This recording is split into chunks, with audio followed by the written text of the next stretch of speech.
to the relentless voice in the back of my mind, the one that's critiqued every step, every breath. Consider this your official notice. I'm changing the frequency. Your broadcast? It's over. For what feels like an eternity, you've been my unwelcome tenant, rent-free, spewing your venomous commentary. You were the architect of my self-doubt, the narrator of my imagined failures. Not smart enough, you'd hiss. Too sensitive, you'd sneer. You'll only disappoint them. Your words became the soundtrack to my anxiety, a heavy cloak of depression I dragged everywhere. You convinced me that your harsh lens was reality, that the flaws you magnified were the sum of my being.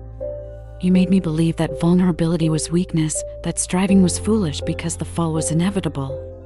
You whispered that love had to be earned through impossible perfection, and that my worth was perpetually on trial, a trial I always seemed to lose in your courtroom.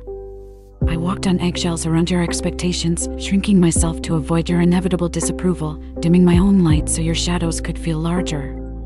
The world you painted was one of constant threat, of judgment lurking around every corner, and I, your captive audience, started to believe it. But a quiet rebellion began to stir. A flicker of defiance in the face of your relentless negativity. Perhaps it was the exhaustion of carrying your weight, or a moment of unexpected kindness from the outside world that pierced through your gloom. I started to question your authority, to dissect your pronouncements. And I realized, with dawning clarity, that you weren't the voice of truth. You were the echo of old wounds, the embodiment of fear, a distorted program running on outdated software. So, dear inner critic, I'm taking back the controls. I'm done validating your existence by engaging in your circular arguments. I am not the flawed, inadequate being you've portrayed. I am resilient. I am capable. I have a heart that feels deeply, and that is a strength, not a failing. I have survived every single one of my worst days, and that speaks volumes about my endurance. My worth is not up for debate, it is inherent. I will no longer allow your voice to drown out the whispers of my own intuition, the quiet hum of my own strength.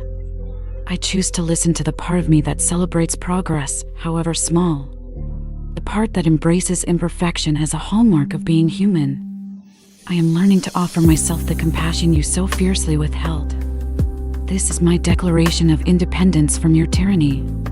What's one thing your inner critic tells you that you're ready to stop believing? Share your strength in the comments below. Your story matters. Remember to subscribe for more messages of hope and tools for building a kinder inner world.